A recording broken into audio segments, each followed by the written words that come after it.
Hi, I'm Pat Barbarito.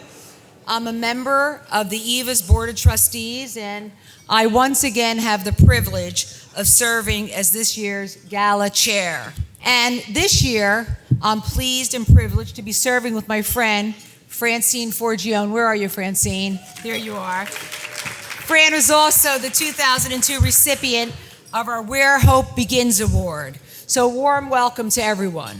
Tonight, we come together and we have one common purpose: to look to the future and to improve the lives of people in need, people who are less fortunate than many in these rooms, people who, as Monsignor Puma said, our founder, need a hand to hold.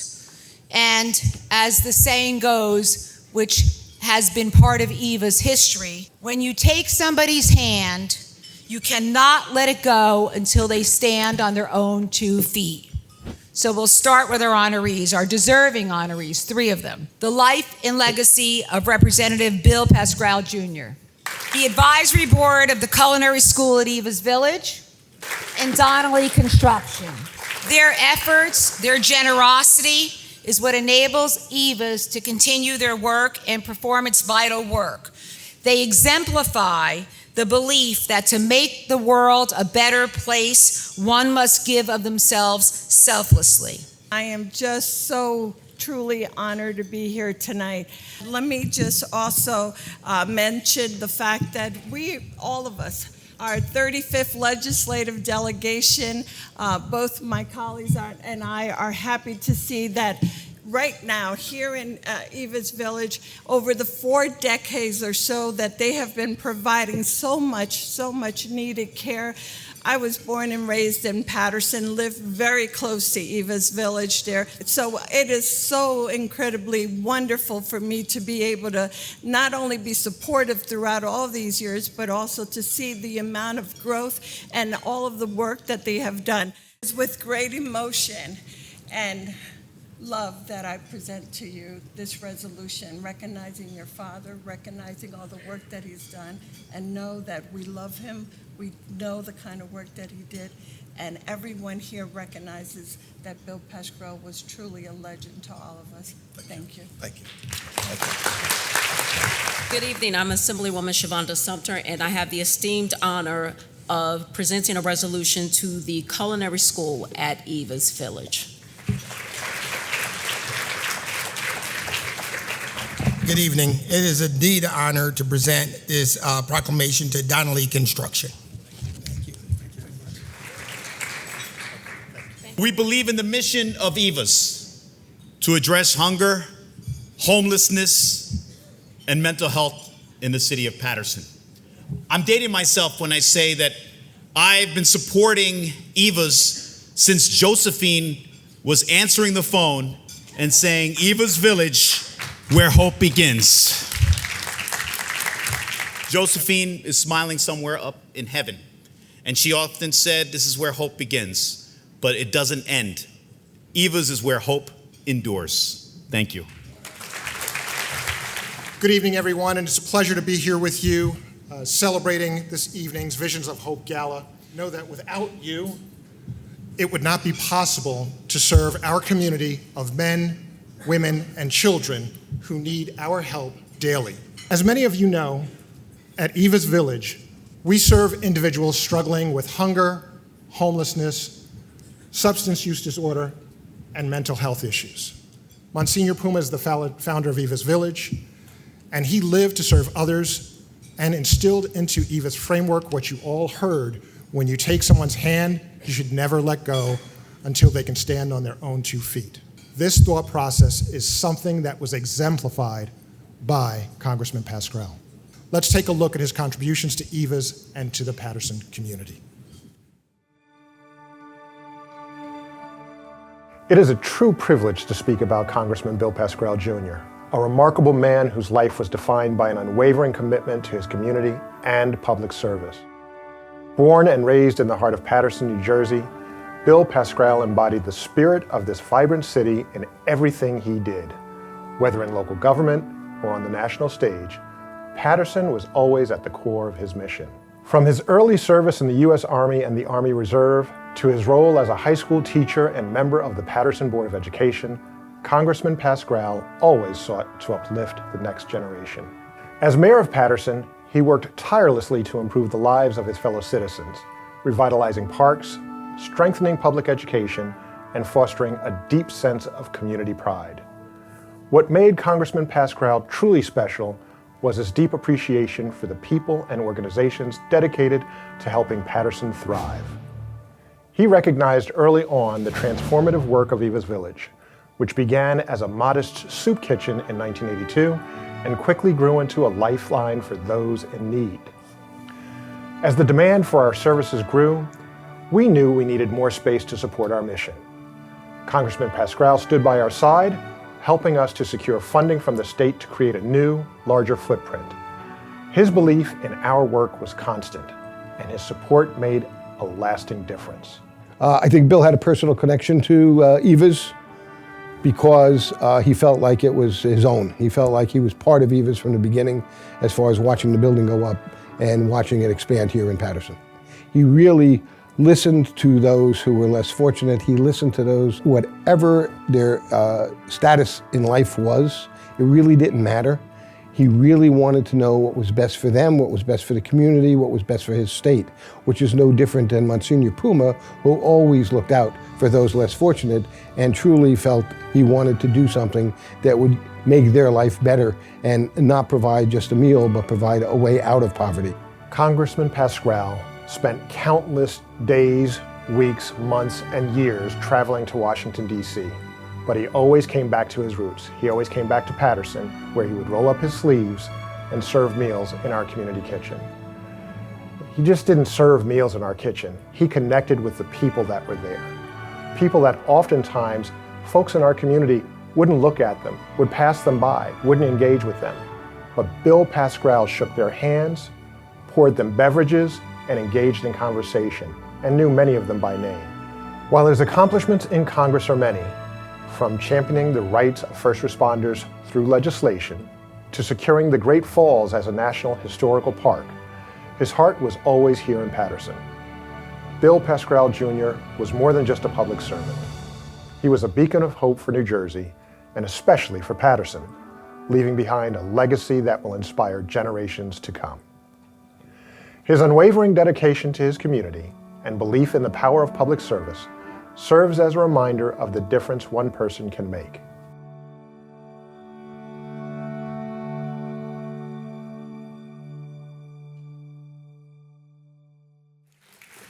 I apologize for my emotion, but it's real. My dad's wife, my mother, Elsie Pascrell, is here tonight. It's been hard for all of us, it's difficult, but God bless my mom, who stood by my dad's side for 62 years. My dad had Patterson in his bone marrow, and he was a humble man. My mom didn't marry a congressman, she married a school teacher. I love you all, and thank you for all you do for our home, Patterson, New Jersey.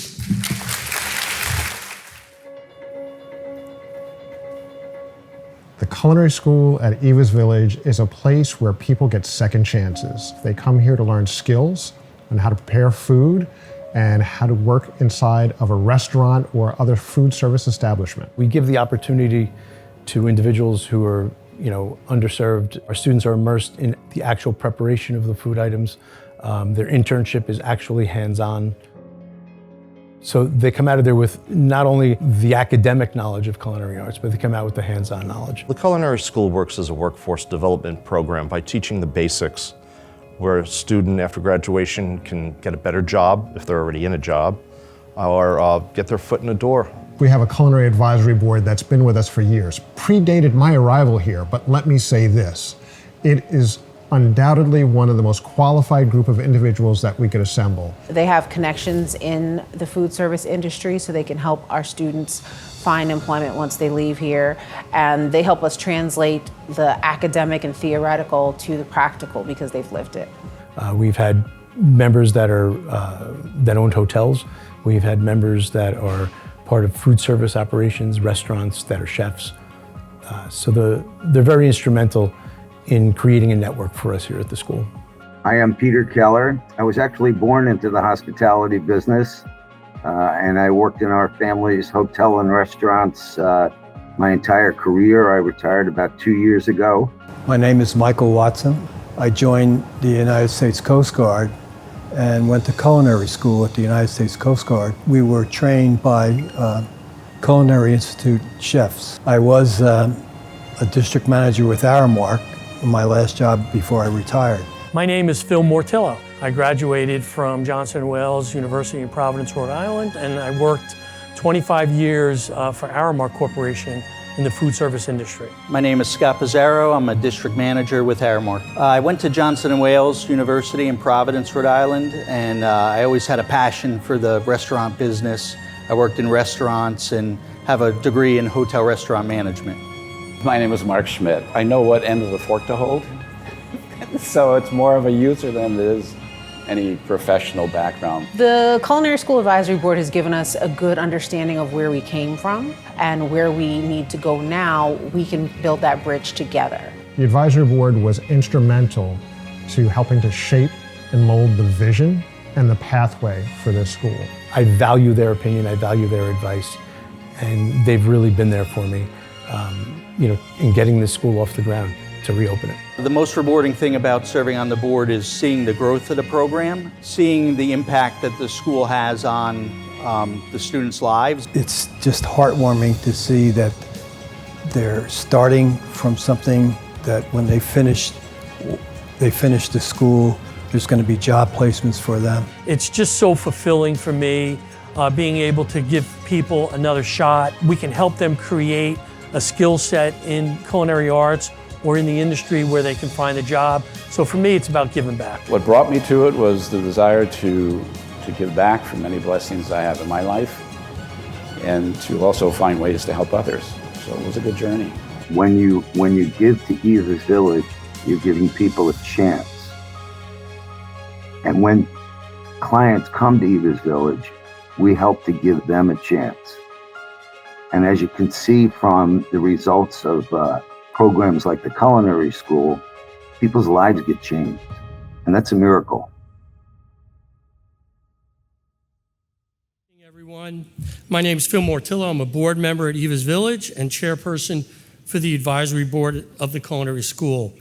I'm going to be accepting the award on behalf of the full advisory board, Peter Keller, Mark Schmidt, Scott Pizzaro, and my work dad, Mike Watson. So since the school started, we have graduated over 200 students. We have a 90 to 95% job placement rate. We are seasoned professionals who know the industry. We stay aligned with culinary trends and industry demands. Our involvement leads to employment opportunities. That's the end game for us, along with providing the students with skills for a meaningful career. In the end, our roles play a vital part in transforming the lives of our culinary school graduates. The Where Hope Begins Award, our most prestigious award, is bestowed upon individuals and organizations that have made a significant impact on our community and have embraced the call to serve others. Donnelly Construction embodies this award. Led by founder and CEO Rod Donnelly, philanthropy is ingrained in the culture at Donnelly Construction. They have been steadfast supporters of many nonprofits in the area and have been supporting Eva's Village for over 17 years. Donnelly is primarily a general contracting company. That is our core business. We have a Donnelly Energy division that does energy efficiency work. We also do our own development work. We generally have one development project going at a time. Our philosophy is to help those in need and those that are less fortunate than us. We hope that it provides opportunities for people to recover, for people to develop, and for people to succeed. Being part of a family-type business and a core value of giving is really important. It's a good feeling to come to work for a company that cares. It started mainly for me anyway. Rod and I both went to DePaul High School. We both met our wives there. We've always had this philosophy of giving back, especially to the schools. I'm heavily involved at Morris Catholic. My boys went there. Rod's heavily involved at DePaul Catholic. And we feel it's a very important thing. It's part of our business. Donnelly Construction impacted DePaul. Basically, every part of this building has Donnelly Construction fingerprints on it, whether it's painting, massive construction, quiet donations. Rod and Donnelly Construction have been part of DePaul since I can remember. We operate our business based on the golden rule. Do unto others as you would have others do unto you. That's the golden rule, and that's the way we operate. My parents started with Eva's in the early 1980s when it was just Eva's Kitchen. And they got me involved at the same time. And as my wife and I started raising kids, we started to get them involved as well. And as time's gone on and our business has grown, we felt that Eva's is a worthy cause, and we try to be consistent and support them as best we can. Eva's is so important because of the mission and what they do for so many people in need in so many ways. It's not just feeding people, but it's just the general services that aren't available to the poor. And the work that Eva's does is just, it's fantastic. Anybody that ever hears about Eva's, I would hope that at some point, if they have a chance or they're interested, they would go there, take a tour, see the work that gets done, and hopefully feel compelled to contribute. When we help an individual, we are also helping their families, loved ones, friends, co-workers, and the community. Just imagine the impact and the ripple effect Donnelly Construction has created through their 17 years of support of Eva's Village. We are truly honored to present the 2024 Where Hope Begins Award to Donnelly Construction in recognition of their philanthropic spirit and unwavering dedication to Eva's Village. So our family's been involved in Eva's for about, in one way or another, about 4 decades. And I thought it might be a good idea that I bring one of my sons up to represent the future. This recognition was not expected and certainly not necessary. However, it is much appreciated. Our family history and connection with Eva's Village goes back to the early 1980s when Eva's Village was Eva's Kitchen, which was set up as a soup kitchen serving the needy out of the basement of a church parish center in Patterson. In those days, my parents, as volunteers, would make soup during the week and then go to Eva's Kitchen to serve the needy on frequently scheduled Sundays. The impact of Eva's Village on the underserved people of Patterson is extraordinary and irreplaceable.